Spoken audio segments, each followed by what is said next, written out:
Այսօր վաղ առավոտյան Երևանում շտապօգնության բրիգադ է վթարի ենթարկվել։ Բժիշկը մահացել է, բուժքրոջ վիճակը ծանր է, առողջապահության նախարար Անահիտ Ավանեսյանն է հայտնում։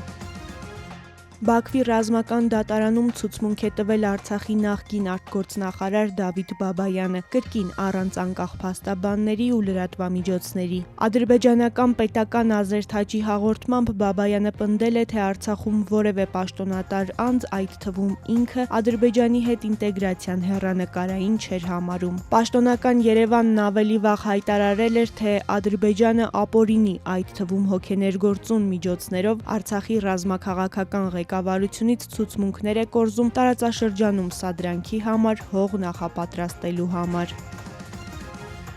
Ստեփանակերտի համալսարանում այսօր մեկնարկում է դեպի նոր աշխարհակարգ խորագրով քաղաքական ֆորումը։ Ադրբեջանական լրատվամիջոցները հայտնում են, որ ավելի քան 44 երկրի ներկայացուցիչների տեղափոխող ինքնաթիռը վայրեջք է կատարել Ֆիզուլիի օդանավակայանում։ Այստեղից մասնակիցները տեղափոխվել են Ստեփանակերտ։ Թե մասնավորապես որ երկրներից են ֆորումի մասնակիցները, լրատվամիջոցները չեն նշում։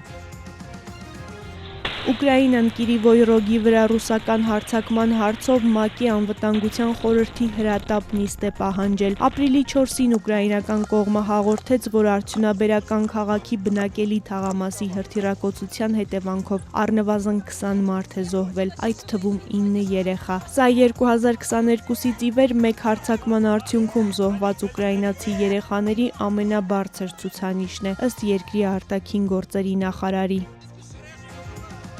Наша присутність на Курщині та наша присутність в Білгородській області. Ուկրաինայի նախագահ Զելենսկին այսօր առաջին անգամ պաշտոնապես հաստատել է, որ ուկրաինական զորքերը մուտք են գործել Ռուսաստանի Բելգորոդի մարզի տարածք։ Մենք ներկա ենք թե Կուրսկի, թե Բելգորոդի մարզերում, դա ավելի քան արդարացի է, որովհետև պատերազմը պետք է վերադառնա այնտեղ, որտեղից եկել է, հայտարարել է Զելենսկին։ І це абсолютно справедливо. Війна повинна повертатись туди, звідки вона прийшла.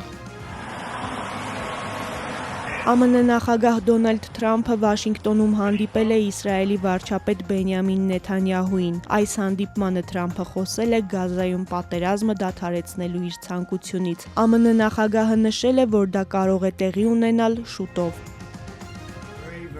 Այս նույն հանդիպման ընթացքում նախագահ Թրամփն անակնկալ հայտարարություն է արել, պնդելով ԱՄՆ-Իրանի միջուկային ծրագրի հարցով Թեհրանի հետ ուղիղ բանակցություններ է վարում։ Իրանի հետ ԱՄՆ-ի հանդիպումը տեղի կունենա շաբաթ օրը, գրեթե ամենաբարձր մակարդակով, ասել է Թրամփը։ We're having direct talks with Iran